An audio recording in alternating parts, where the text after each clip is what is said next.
Good evening everybody. आपका जय मसीह की। और मैं आपके प्रोग्राम में फिर से हाजिर आ सकती हूँ और परमेश्वर का धन्यवाद देती हूँ कि मैं एक और संदेश के साथ आपके सामने में आ रही हूँ। और this message also is very good. What does God see in me? परमेश्वर मुझ में क्या देखता है, ये आज का हमारा शीर्षक है। आइए हम प्रार्थना में जाएंगे। हे हमारे स्वर्गीय महान परमेश्वर पिता, हम तेरे पास आते हैं। हम जानते हैं कि तूने मेरी सहायता की है इस संदेश के लिए, और तू महान परमेश्वर है खुदा। अब जब मैं ये शब्द बोलती हूँ संदेश के, एक एक शब्द जो है वो पवित्र आत्मा के द्वारा मैं बोल पाऊँ, क्योंकि मैं पापी हूँ, मुझ में कुछ भी नहीं है, लेकिन तूने मुझे बोलने के लिए शब्द दिए हैं। तेरा धन्यवाद हो खुदा कि मैं तेरी सेविकाई ऐसे ही करती रहूं। जितने लोग इसको सुने और सब्सक्राइब करें, वो तेरी ओर से हो, तेरे वचन को सुने और अपने आप को आसमानी मुकाम के लिए तैयार करने वाले बने। यही मेरी प्रार्थना है, सुन ग्रहण कर। आमीन। जैसे कि मैंने बोला कि what does God see in me? परमेश्वर मुझ में क्या देखता है? ये जो है, ये संदेश है जो कि आज मैं लेकर आई हूं आपके सामने। और मैं ये देखती हूँ कि परमेश्वर क्या देख रहा मेरे अंदर। यशाया 41:8 और 9। क्या मैं इस लायक हूँ कि परमेश्वर मुझके मेरे अंदर कोई अच्छाई देखे? परमेश्वर के अंदर जो अच्छाई है, परमेश्वर वो अच्छाई को हमारे अंदर ढूंढता है।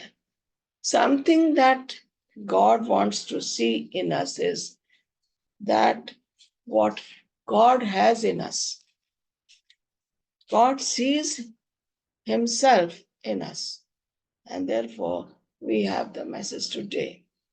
It says, yeah, हे मेरे दास इज़राइल, हे मेरे चुने हुए याकूब, हे मेरे मित्र अब्राहम के वंश, तू जिसे मैंने पृथ्वी के दूर दूर देशों से लिया और पृथ्वी की छोर से बुलाकर ये कहा, तू मेरा दास है, मैंने तुझे चुना है और तजा नहीं। वो कह रहा है कि मैंने तुझे चुना है। मत डर, क्योंकि मैं तेरे संग हूँ। इधर उधर मत ताक, क्योंकि मैं तेरा परमेश्वर है।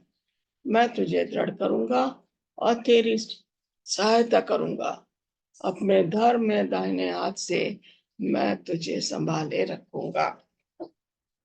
क्यों परमेश्वर कह रहा कि वो हमें संभाल के रखेगा?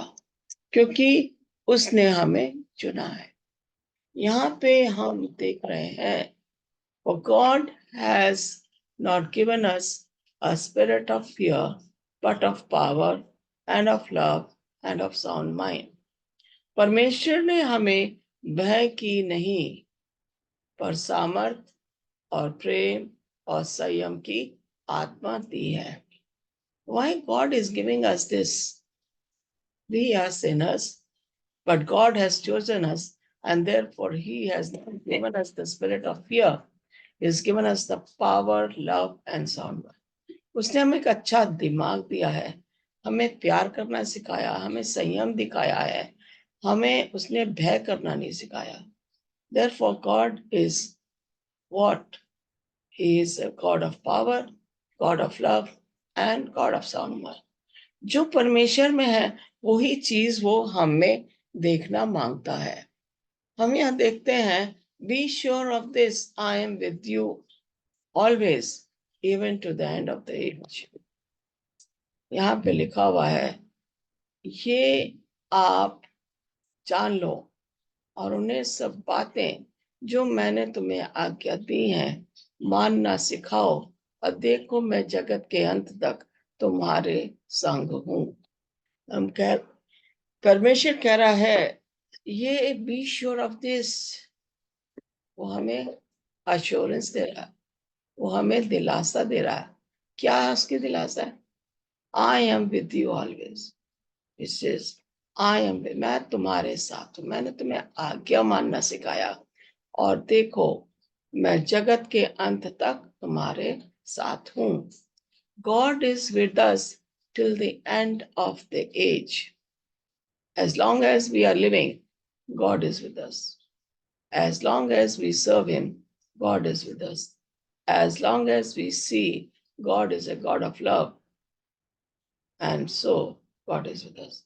जब परमेश्वर ने हमें प्यार करना सिखाया, जब परमेश्वर ने हमें धैर्य करना सिखाया, और जब परमेश्वर हमें आश्वासन दे रहा है कि मैं तुम्हारे साथ जगत के अंत तक हूं, मेरे लिए जब मेरी जीवन का समाप्त हो जाएगा अब परमेश्वर में सो जाऊंगी, परमेश्वर तब तक मेरे साथ है. इसीलिए वो कह रहा है जगत के अंत तक, I am with you till the end of the age. हम यहाँ देख रहे हैं कि यूहन्ना 6:20 में यीशु कह रहा है, किंतु यीशु ने उनसे कहा ये मैं हूं, डरो मत. फिर उन्होंने तत्परता से उसे नाव में चढ़ा लिया और नाव शीघ्र ही वहां से पहुंच गई जहां उन्हें जाना था. हम यहाँ देख रहे हैं यीशु मसीह जो है वो पानी पे चल के जा रहा है और वो डर जाते हैं. चेले जो है नाव में बैठे हैं, यीशु मसीह ने उनसे कहा था कि तुम नाव में बैठ के चलो, मैं तुम्हें मिल जाऊंगा, तुम नाव में जाओ. और वो नाव में चलना शुरू करते थे. These disciples started moving into the Sea of Galilee. Jesus told them, you move ahead, I will follow you. Or when Jesus comes there, walks on the water, these disciples are very scared of Jesus. They thought it's a ghost. उन्होंने सोचा ये भूत है जो कि पानी पे चल के आ रहा है. लेकिन यीशु मसीह ने कहा डरो मत, ये मैं हूं. हम देखते हैं शब्द मैं हूं. निर्गमन की पुस्तक में अगर हम देखें तो यीशु मसीह ने मूसा को कहा, उसने कहा मैं किस नाम से जाऊं, उसने कहा मैं हूं. Jesus, God told Moses that not to be afraid of anything. When Pharaoh asks you, who am I that sent you? You just say, I am the one who has sent me. Okay. My God is I am. मैं हूं. यहाँ पे मूसा को परमेश्वर ने निर्गमन की पुस्तक में जब वो डर रहा था फिरौन के सामने से जाने से, तो परमेश्वर ने उसका साथ दिया. उसने कहा उसको बोल कि मैं हूं ने मुझे भेजा है, मेरा परमेश्वर मैं हूं, उसने मुझे तेरे पास भेजा है. जब यहाँ देखते हैं परमेश्वर कह रहा मैं हूं. फिर यहाँ पे कहते हैं अगर हम देखें यशायाह की पुस्तक में जब परमेश्वर कहता है कौन जाने जाएगा, who is going to go, and Isaiah says I am, send me. यशायाह कहता है मैं जाने के लिए तैयार हूं तेरे वचन के लिए. इसी तरीके से आज हमारे पास सवाल आ रहा, परमेश्वर कौन है हमारे लिए? Who is God to us? God is I am. परमेश्वर मैं हूं. इसलिए परमेश्वर में कहता मैं हूं. ये सिर्फ परमेश्वर ही बोल सकता है. और जब वो यीशु मसीह बोलते हैं डरो मत, मैं हूं, ये मैं हूं, कि मैं तुम्हारा गुरु हूं, मैं तुम्हारा प्रभु हूं. और इस तरीके से उन्होंने उसे नाव पे लिया और जहां पे उन्होंने अगला संदेश देना था वो वहां से चले गए. इस तरीके से हम देख रहे हैं God says I am.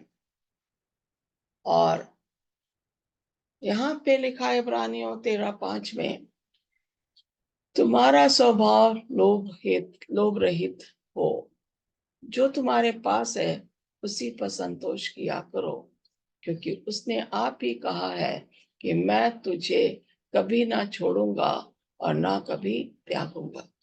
Keep your lives free from the love of money and be content with what you have, because God has said, never will I leave you nor will I forsake you. हमारा स्वभाव लोभ रहित, हमारे मन में किसी भी तरह का लालच नहीं होना चाहिए। ये परमेश्वर हमसे चाहता है। हमारे पास जो है हमें उसी पर संतोष करना है।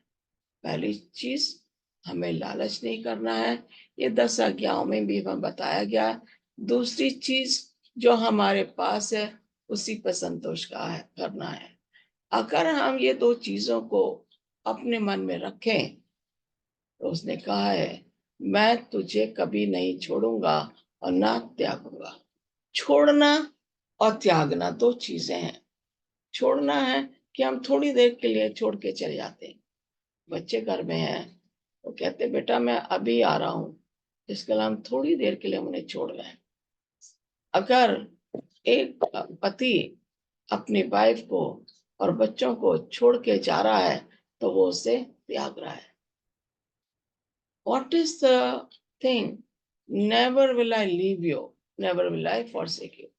The two words leave and forsake. When we look at here, leave. The children are at home and we want to go out for some time, and we tell children, children, I will come back soon. I'm only leaving you for some time. And then there's another word, forsake. His husband is leaving the wife and the children.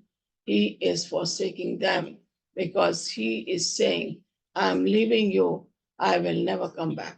That is forsaking the wife and the children, or wife forsaking the husband and the children.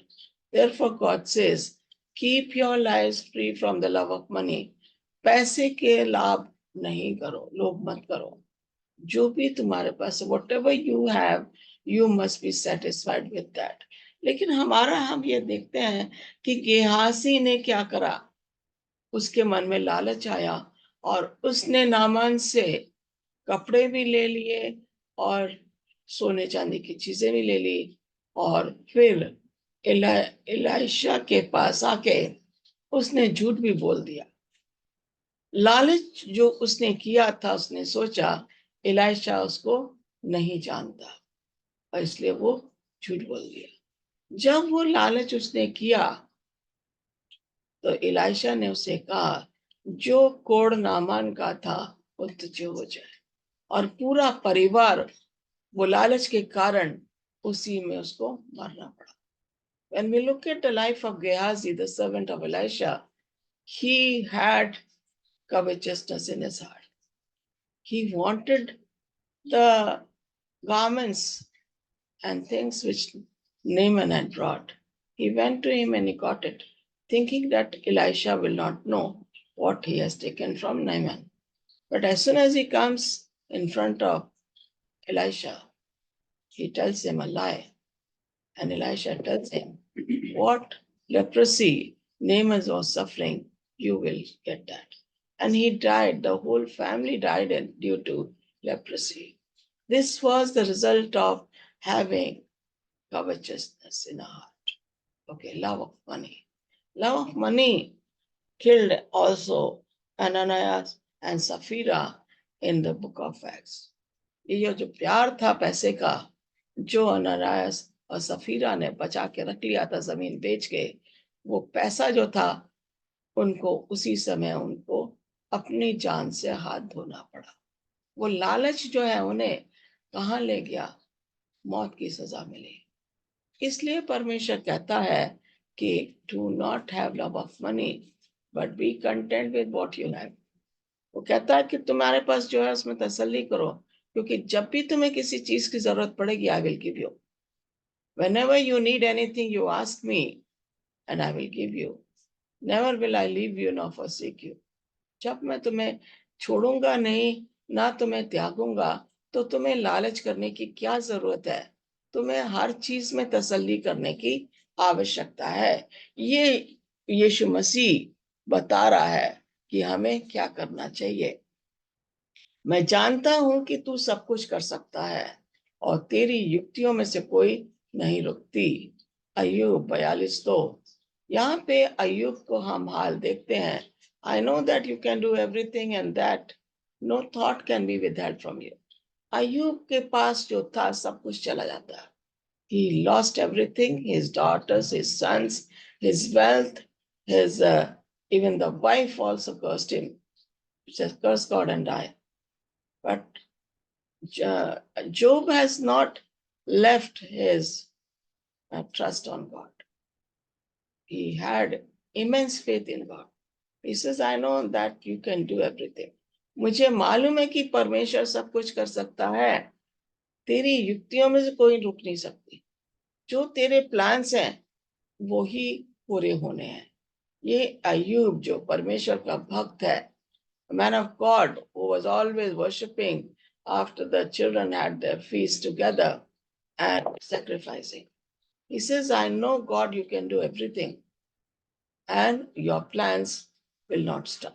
आपके plans जो योजनाएं हैं वो ऐसे ही चलती रहेंगी जैसे तू चाहता है.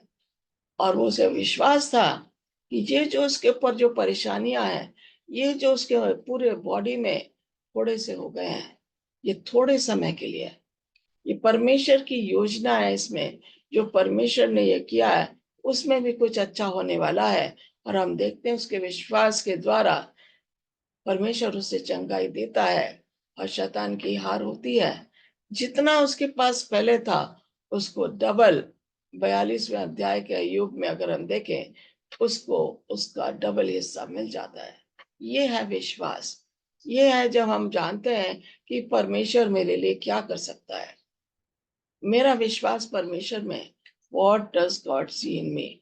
परमेश्वर की जो गुण है, परमेश्वर वो गुण हमारे अंदर देखना मांगता है. Whatever talent, whatever characteristics God has, He wants to see those in us. So when we look at here, God is trying to tell us what we have to do. And when we look at here, God is always on our side.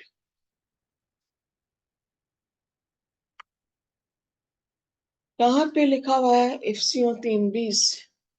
अब जो ऐसा सामर्थी है कि हमारी विनती और समझ से कहीं अधिक काम कर सकता है, उस सामर्थ्य के अनुसार जो हम में कार्य करता है. अब जो ऐसा सामर्थी है, now unto him this is able to do exceeding abundantly above all that we ask or think, according to the power that worketh in us. What is the power working in us? हमारे अंदर कौन सी ताकत है जो काम कर रही है? परमेश्वर की ताकत है वो हमारे अंदर काम कर रही है. Power of God is in us. And therefore, if we do not believe in God, that power of God will not be in us. जब हम परमेश्वर की सामर्थ्य हमारे अंदर है, परमेश्वर को हम विनती कर रहे हैं, हमारी समझ परमेश्वर हमें दे रहा है और वो सामर्थ्य के अनुसार हमारे मनों में काम कर रहा है. हम जो करना मांगते हैं परमेश्वर वो नहीं चाहता अगर ये हमारे लिए अच्छा नहीं है. जो हमारे लिए अच्छा है परमेश्वर वही हमारे लिए करता है. अब जो ऐसा सामर्थ्य है, परमेश्वर सामर्थ्य है. God is all powerful.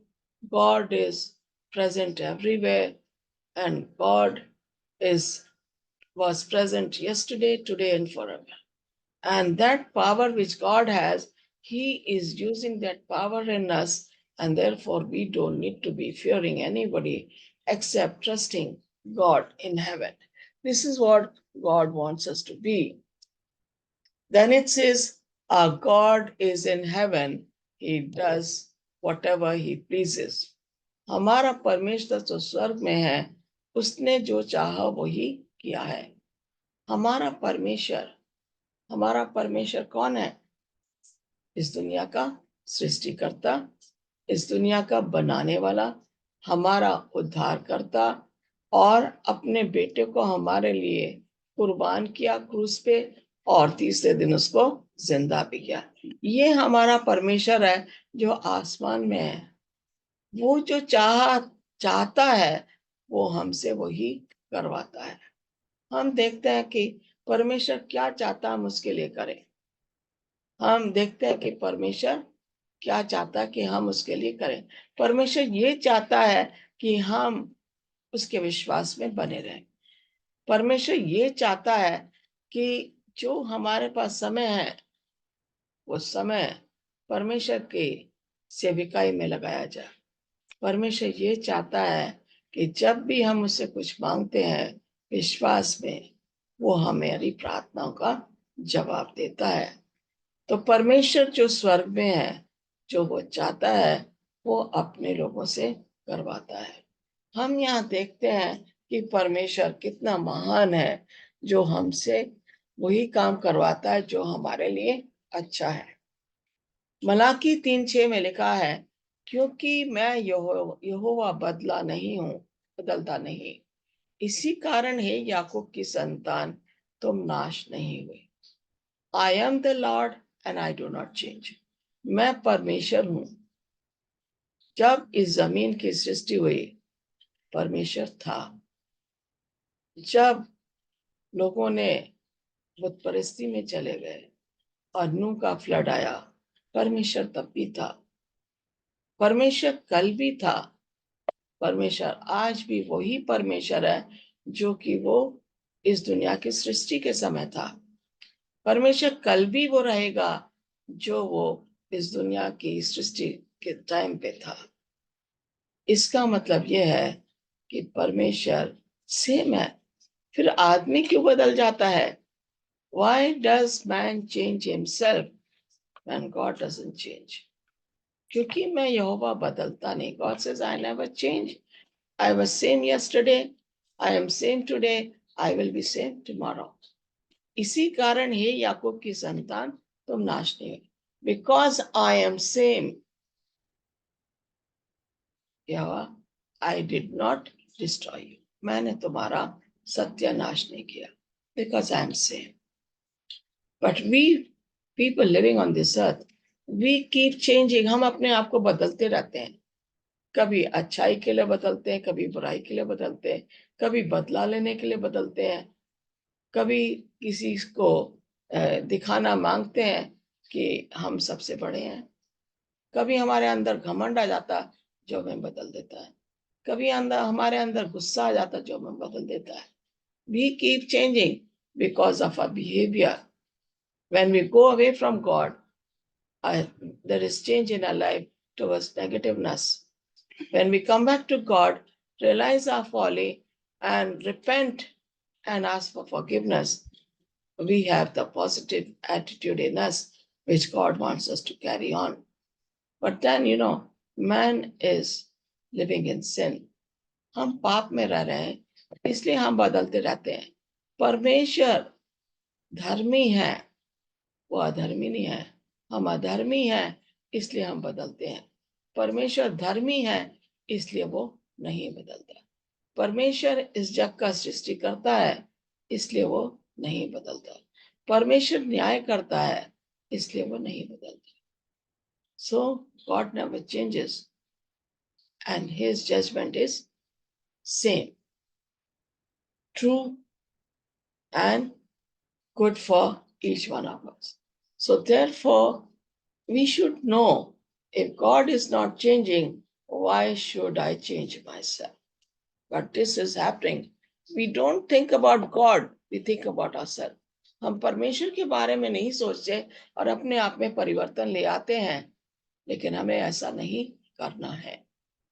उसने मुझसे कहा, मेरा अनुग्रह तेरे लिए बहुत है, क्योंकि मेरी सामर्थ्य निर्बलता में सिद्ध होती है। इसलिए मैं बड़े आनंद से अपनी निर्बलताओं पे घमंड करूंगा कि मसीह की सामर्थ मुझ पर छाया करती रहे।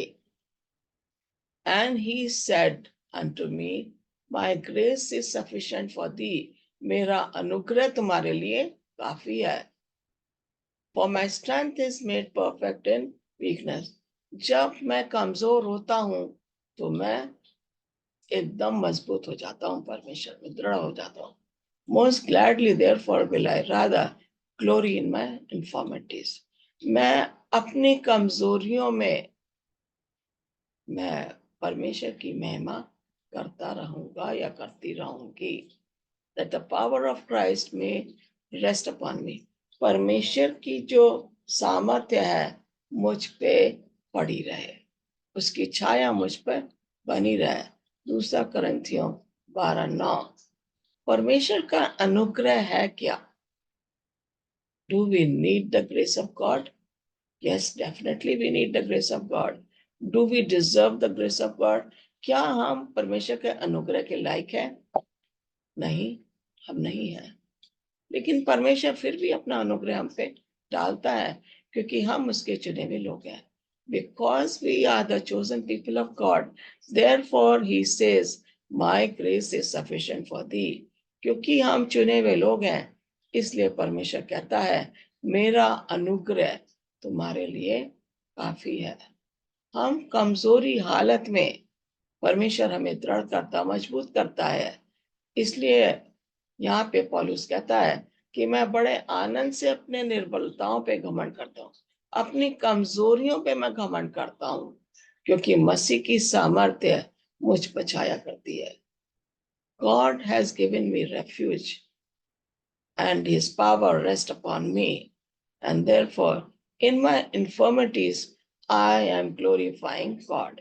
This is what Paul says in 2 Corinthians chapter 12 verse 9. हमें भी अपनी कमजोरियों पे परमेश्वर पे घमंड करना चाहिए, ताकि उसकी सामर्थ हमारे ऊपर बनी रहे। उसका अनुग्रह जिसके क्या हम लायक नहीं है, वो हमारे ऊपर बना रहे। ये परमेश्वर चाहता है। आइए हम देखें कि परमेश्वर के लिए हम कितना कर सकते हैं। यहाँ पे लिखा हुआ है, being confident of this very thing, that he which hath begun a good work in you will perform it until the day of Jesus Christ. Philippians chapter 1 verse 6. This is again Paul is trying to tell us, being confident of this very thing, that he which hath begun a good work in you. Now, who has begun a good work in us? हमारे अंदर अच्छा काम कौन करता है? Definitely परमेश्वर। मुझे इस बात का भरोसा है कि जिसने तुम में अच्छा काम आरंभ किया है, वही उसे यीशु मसीह के दिन तक पूरा करेगा। यीशु मसीह ने कहा था कि मुझे मेरे पिता ने भेजा है, और जो पिता ने मुझे काम सौंपा है मैं वही कर रहा हूँ। यीशु मसीह जब इस दुनिया को छोड़ के जा रहे थे अपना पुनरुत्थान के बाद, तो उन्होंने कहा, मुझ पे भरोसा रखो, और जो मैंने काम किए हैं तुम उसे पूरा करोगे पवित्र आत्मा के द्वारा। और पवित्र आत्मा जब चेलों के ऊपर आ जाता है, there were wonders and miracles done by the disciples of Jesus Christ. यहाँ तक कि जब पवित्र आत्मा पेंटिकॉस्ट के दिन चेलों पे उतरता है, तो पतरस के द्वारा जो उसने प्रचार किया, 3000 से ज्यादा लोग मसीह में जुड़ गए। इसलिए कहता है कि मुझे इस बात का भरोसा है कि जिसने तुम में अच्छा काम आरंभ किया, हमारे अंदर अच्छा काम परमेश्वर शुरू करता है। God is always willing to start a good work in us. And if we have to look at Satan, he will never do good work for us. He will take us away from God. परमेश्वर से अलग जो है शैतान हमें जब लेके जाता है, तो हम अच्छे काम नहीं कर पाते। लेकिन जब परमेश्वर के साथ हमारा भरोसा है, तभी हम अच्छे काम कर सकते हैं। God works for us as long as we are with God. And when we look at here, God is working in each of his chosen generation, and therefore we need to be relying on the promises of God. My God shall supply all your needs according to riches in glory by Christ Jesus. परमेश्वर भी अपने उस धन के अनुसार जो महिमा सहित मसीह यीशु में है, तुम्हारी हर घटी को पूरी करेगा। Again, Paul is saying that God will supply all my needs in Philippians chapter 4 verses 19. परमेश्वर जो है उस धन के अनुसार जो महिमा सहित मसीह यीशु में है। हमें जब किसी चीज की जरूरत पड़ती, when we are in need of something, even before we ask, God provides for us. When God is supplying all our needs, why should we rely on worldly things? दुनियावी चीजों पे हमें क्यों भरोसा करना है जब परमेश्वर मेरी सारी जरूरतों को पूरा कर रहा है। जब परमेश्वर मेरी सारी जरूरतों को पूरा कर रहा है तो मुझे परमेश्वर के ऊपर भरोसा करना है। I must rely on God and therefore God is with me. जब हम यहाँ पे देखते हैं कि परमेश्वर जो है किस तरीके से हमारी घटी को पूरा करता है, हमारे घर में जो सामान है क्या वो हमने अपने लिए खरीदा या परमेश्वर ने उसके लिए प्रोविजन बनाया। परमेश्वर जो है he makes a provision for us things. Everything that we have in our house is provided by God. हमें ये नहीं करना चाहिए मैंने किया, परमेश्वर ने मेरे लिए कुछ नहीं किया। जो भी कुछ हमारे घर में है वो परमेश्वर हमें दे रहा है। My God, may God himself, the God of peace, sanctify your thought and sanctify you through, God of peace sanctify you through and through. May your whole spirit, soul and body be kept blameless at the coming of our Lord Jesus Christ. Colossians chapter 5 verses 23. We again see that Paul is again trying to tell us, शांति का परमेश्वर आप ही तुम्हें पूरी रीति से पवित्र करे, तुम्हारी आत्मा, प्राण और देह हमारे प्रभु यीशु मसीह के आने तक पूरे निर्दोष और सुरक्षित रहे। What a beautiful thought Paul is bringing us here. May God himself, God is the God of peace. He says, may God himself, the God of peace, sanctify you through and through, make you holy. May your whole spirit, soul and body be kept blameless. हमारे अंदर कोई भी दोष नहीं होना चाहिए, ये परमेश्वर चाहता है। तुम्हारी आत्मा और देह हमारे प्रभु यीशु मसीह के आने तक पूरे और निर्दोष और सुरक्षित रहे। हमारे अंदर कोई ऐसी घटी नहीं होनी चाहिए, हमारे अंदर कोई ऐसा बुरा विचार नहीं होना चाहिए परमेश्वर के आने तक। तभी हम परमेश्वर में बने रह सकते हैं, तभी हम परमेश्वर में पूरी रीति से पवित्रता के साथ रह सकते हैं। ये परमेश्वर का हमसे फायदा है। He says, our bodies have to be blameless. हमारा मन, हमारी सोच जो है वो निर्दोष होनी चाहिए। कोई हमारे ऊपर उंगली ना उठाए कि इस टाइप का इंसान है, लेकिन लोग फिर भी उठाते हैं चीजों। People keep on pointing fingers at God's people. And when people are pointing fingers at God's people, they themselves are falling into sin. क्योंकि परमेश्वर कहता है कि हमें किसी दूसरे को देख के हमें ये नहीं पॉइंट आउट करना, उसकी बुराइयों को नहीं हमें देखना है, उसमें अच्छाइयां ढूंढे। अगर हम परमेश्वर के लोग हैं तो हम परमेश्वर में अच्छाइयां ढूंढेंगे, और अगर हम परमेश्वर के लोग नहीं हैं तो हम लोगों में बुराई ढूंढेंगे। शैतान यही चाहता है कि हम बुराई की ओर जाएं। Satan wants us to go away from God, and therefore he makes us to point fingers at others, and he tells us, he puts thoughts in our mind. The thoughts which are evil, Satan puts in our mind. But the thoughts which are good, it is put by God, because we are God's children.